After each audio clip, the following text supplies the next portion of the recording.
What's going on, everyone? It's time to talk about another family adventure comedy type film. Today we're going to be actually dipping into a beloved family film franchise that has been around for a while. Every couple years they put out a new film, and yeah, we're going to be going into the Beethoven films.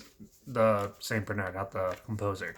But yeah, so for I thought it'd be funny to go and look and watch the worst rated ones first. So I'm not gonna be doing these in order like most of the other franchises. So first film we're gonna talk about is Beethoven's Fifth, one of the lowest ones. There's two of them that are rated the same: Beethoven's Fifth and Beethoven's Big Break, which will probably be my next review. But today we're going to talk about Beethoven's Fifth. So it was released by Universal December 2nd, 2003. Produced by Mike Elliott, written by Elena Lesser and Cliff Ruby, and directed by Mark Griffiths, who's also behind. He's also directed films like Aw Par 1, 2, and 3. The third one being Adventure in Paradise. Yeah.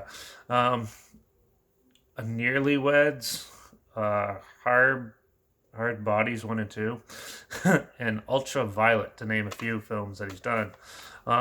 Yeah, so Beethoven's Fifth. Well, Beethoven and his young owner, who's like a 12-year-old girl, goes off to summer camp, but then she skips summer camp and decides to go, or she gets kicked out, sorry, and she goes and spends the summer with her uncle, who she hasn't really seen in a while, and who is the town's misfit. So she gets there, and everyone's like surprised that she's trying to go there. She meets him, and he's like a slobby, like dirty type of guy, and yeah, just totally different than the natural of the upper class, anyway, and stuff. So yeah, he's eating ice cream for breakfast and everything.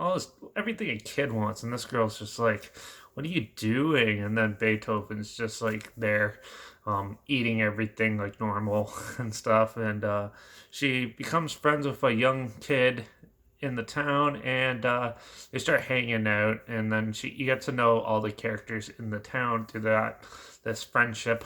And yeah, and then later on, after a lot of the main exposition settled, Beethoven runs off and magically finds this $20 bill from the 1920s that was stolen. That's out of print now, but it's worth a lot of money. And there's a town myth around saying that there's more and it's hidden somewhere. So they're trying to figure out where Beethoven went and found it, and it's like a mystery type of story. And yeah, so all the town tries to get. Well, some people try to kidnap Beethoven. Some people try to coax him into showing them where it is and stuff. And there's elaborate schemes and stuff. And there's also rumors of ghosts haunting the town because of it. And yeah, it's your typical mystery film at that point, and it's a family friendly movie though, so obviously the ghosts aren't too scary or anything like that. You always see them in one scene anyways. And then yeah, but then it does almost like a Scooby-Doo type of thing, where it's just like, oh, so and so found it, and they rigged up this trap to lure you guys into finding it and stuff. And yeah, and then it basically just fizzles out. It's your standard mystery movie, basically. And then obviously you have the fun, the new outlook of the uncle. The uncle has a love interest in the cop, who's actually pretty cute, not gonna lie. And yeah, and they're all like a big happy group of friends at the end, where at the start they're all somewhat estranged and a little bit weird. And yeah, for the most part, the film is pretty well constructed for a family adventure film. It does have your lovable moments and stuff like that. It seems like they took like a mystery script and just slapped Beethoven in certain scenes to help progress the story, because basically anything is your standard mystery movie. So, yeah, but Beethoven makes it a little more lighthearted, a little bit more moving, and less impactful. Where the harder scenes, it's a little easier for people to digest. Um, yeah, the acting is overall a decent go around. The kid actors are actually pretty good in this.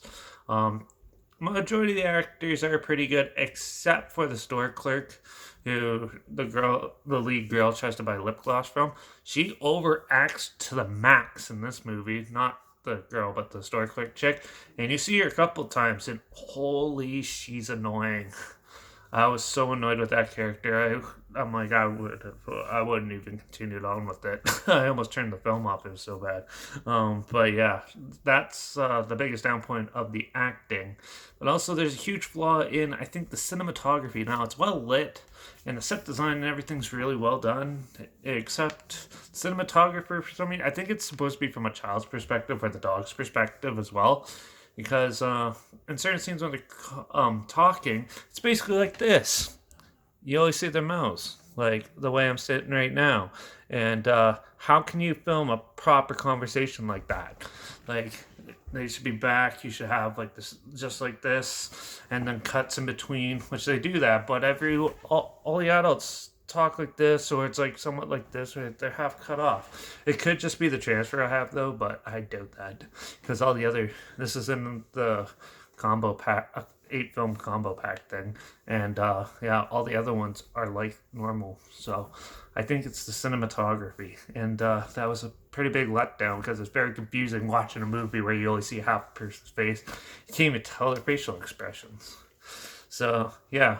So besides the lousy photography and that one annoying character, it's an okay film. It's your basic mystery film, going beat by beat. But if you have like young kids and stuff like that, this is a good film to get them involved with it, because then like later on down the road you can watch throw on like Shutter Island or something crazy like that, and they'll probably be invested in that when they're old enough. But yeah, for this film though, um, it wasn't that interesting. It was just standard. Um, I think this was a straight to video release too, so yeah. But yeah, overall, it's not the worst film I've seen, but it is definitely just a standard mystery type film with Saint Bernard slapped in there. So I'm gonna give Beethoven's Fifth a 2 out of 5, mainly because the cinematography drove me nuts. And same with that actress who played the store clerk. She drove me insane. But all the rest there's some entertaining parts. It is pretty slow in some parts too, I forgot to mention that. But yeah, there's a trailer link down below if it sounds like something you're interested in, or if you're trying to watch all the Beethoven films and you're just coming across this one. It's linked down below if you're interested in that. Also linked down below is my Instagram, where I always post clips of films I'm going to be in the future on my story, which has the film title and hashtag, the subgenre film and hashtag, so you're aware of it. Yeah, also linked down below is my Letterbox at Derek P Reviews. That's where I post my first star rating right after watching the film. So follow me on one of those 2 platforms to stay in the loop. Like this video, share so more people are aware of it. Comment your opinions of the film down below, and let me know what your favorite Beethoven film is if you have one. I'd love to hear your thoughts on that franchise, and if you want me to review the rest, let me know as well. And if there's any other films, any films at all that you want to hear my opinions on, yeah, comment them down below. Try my best to get to them as soon as I can, and if I can find them. And yeah, so that's it for this one. So next one, I'm probably going to dive into another Beethoven film, which is actually the 6th one, but it's also one of the lowest rated ones too. So we'll see if it's like this. It won't be too bad, but who knows? You never know. So the next one, it will be Beethoven's Big Break, which is Beethoven 6. So yeah. But yeah, so make sure you subscribe so you can keep up with all the fun films I'm watching and putting myself through, so you don't have to. And also, hopefully you can find something weird, obscure, and odd that you never thought of checking out together. And or also so you can hear my opinions on popular films that are out, because I do that half the time too. So yeah, make sure you subscribe. Hopefully you look up for all those crazy small town goons out there trying to steal treasures that we're all looking for. And I guess I'll see you all in the next one. Hopefully, it's a little better than this one film, but we'll see about that. So, until then, cheers.